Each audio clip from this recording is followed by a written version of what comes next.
Hai, kamu masih di channel aku, Titis Tata. Dan hari ini aku mau share tentang gimana sih kita jadi magnet dalam komunikasi. Ini nggak gampang ya, terutama kalau kita komunikasinya secara profesional dengan orang-orang yang luar biasa. Apa sih sebenarnya yang diinginkan atau bagaimana nge-matchkan komunikasi kita dengan orang-orang yang mungkin kita anggap mereka public figure, mereka seseorang yang kita perlu hadapi dengan khusus gitu ya, mereka mungkin klien. Nah, seringkali kita berpikir bahwa kita bakal sulit untuk berbicara dengan mereka, padahal kenyataannya berbicara dengan mereka, berkomunikasi dengan mereka itu justru hal yang sangat mudah. Mau tahu di mana letak mudahnya? Yang pertama, mereka itu nggak bertele-tele, itu yang mesti kita tahu dulu ya. Jadi kalau kita terbiasa berkomunikasi mungkin dengan yang satu level dengan kita, atau mungkin yang bawahan kita, tim kita itu terbiasa kita banyak yang kita bicarakan karena kita mungkin mendeliver sesuatu, kita mencoba memberikan tugas atau kita menerangkan sesuatu. Nah, ketika kita berbicara dengan orang yang levelnya di atas kita, yang kita anggap mandatori mereka mungkin lebih dari kita, hal yang pertama yang kita mesti pahami dari kepribadian mereka adalah mereka straight to the point. Mereka tidak suka bertele-tele, bicaranya langsung ke poinnya. Kemudian jangan bertanya hal-hal yang sifatnya penjelasan gitu. Misalnya kita tanya latar belakangnya, kecuali kalau kita konteksnya memang sedang mengupas biografi mereka. Beda lagi ya kalau misalnya kita konteksnya klien nih gitu, atau ini seseorang yang sedang kita mau negosiasi. Berarti waktu itu kan kita tidak sedang ngobrolin biografi mereka. Harusnya kita sebelum ketemu sama mereka kita udah pelajari hal itu. Dan di masa yang sekarang sangat mudah, kita bisa lihat sosmed mereka, kita search tentang mereka. Dan ketika kita ngobrol sama mereka, ketika kita tahu banyak tentang prestasi mereka, itu menjadi value. Nah, itu sedikit gambaran ya tentang orang-orang yang value-nya di atas kita, itu lebih orangnya simple. Dan yang pasti mereka, yang paling mereka suka adalah ketulusan. Ini yang nggak semua orang tahu. Berdasarkan pengalaman saya ketemu orang-orang luar biasa seperti mereka, ketika menghadapi orang yang mungkin newbie, itu justru mereka seneng. Apalagi kita itu pengen kerjasama dengan mereka, atau kita mau nanyakan apa sesuatu tentang kerjasama usaha atau dealing apa, mereka oke-oke aja ketika kita bilang bahwa kita ini seseorang yang junior mereka, atau kita siap dengan banyak hal, ide-ide luar biasa. Justru itulah sincerity atau ketulusan itu yang mereka nilai. Karena orang-orang hebat seperti mereka, teman-teman, mereka itu sudah mungkin sering sekali ditipu orang, ketemu orang yang macam-macamnya banyak. Jadi orang yang menarik bagi mereka, yang menjadi magnet bagi mereka adalah orang-orang yang tulus, jujur, punya value ide yang luar biasa, terutama di masa depan yang bisa membantu mengembangkan bisnis mereka.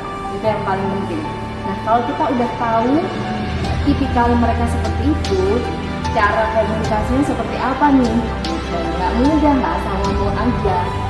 Dari pengalaman saya, komunikasi dengan orang-orang hebat ini, yang paling awal adalah jadi pendengar yang baik. Gak gampang orang jadi listener. Kebiasaan kita tuh ngomong, kita selalu pengen memperkenalkan diri kita. Itu naluri ya semua orang. Nah, kalau kita mau jadi magnet dalam komunikasi, apalagi dengan orang-orang yang hebat dan kita sukses ngobrol sama mereka, jadilah pendengar.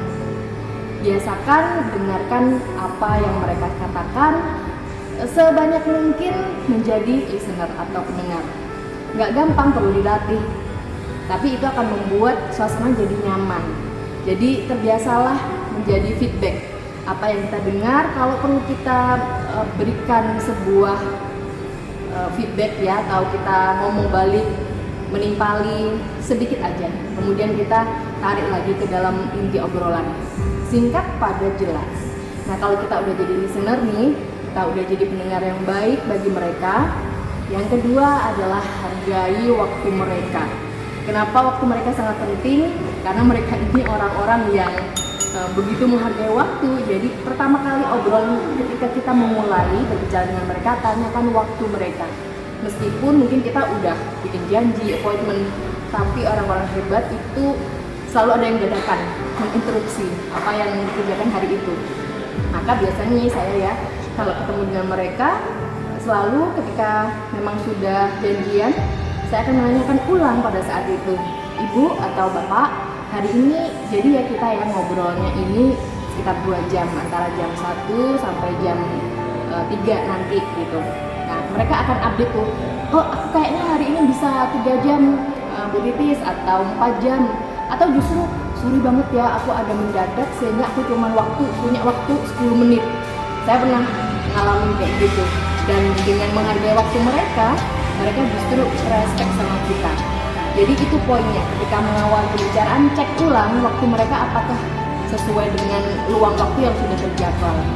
Nah, hal berikutnya yang ketiga, setelah tadi kita hargai waktu, kita jadi pendengar, hal berikutnya adalah kita meminta mereka untuk menjelaskan poinnya. Misalnya yang mengundang kita adalah mereka, ataupun misalnya yang mengundang kita pun, kita cukup sharing tentang agendanya dan minta mereka yang terus merespon. Kenapa? Karena mereka leader, mereka orang-orang hebat, mereka terbiasa mengeluarkan idenya. Justru kalau kita mau sehebat mereka dalam berkomunikasi atau menjadi magnet yang menarik, kita justru dengarkan dari mereka. Apa yang kita dapatkan hal baru, itu yang kita keluarkan. Jadi kita minta mereka dulu ngeluarin idenya berdasarkan pancingan agenda yang kita sampaikan. Setelah itu kita beri feedback. Contohnya misalnya membicarakan tentang satu proyek baru, kita lagi mengakuisisi sebuah tanah misalnya, itu agenda yang kita sampaikan. Kemudian mereka akan menjelaskan bahwa oh saya pernah berbisnis tanah, properti itu seperti ini, lobang-lobangnya di sini, menurut kita yang menjadi duit itu sekarang seperti ini. Nah, di poin-poin yang sudah mereka keluarkan, barulah kita meresponnya dengan ide baru kita. Oke? Nah, setelah itu jangan lupa untuk open mind, teman-teman.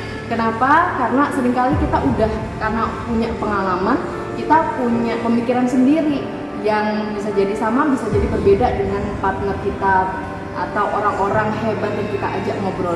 Jadi alangkah baiknya kita melihat dari point of view mereka, kita mindset kita. Jadi benar-benar kita ketika ngobrol, kita benar-benar namanya brainstorm gitu loh.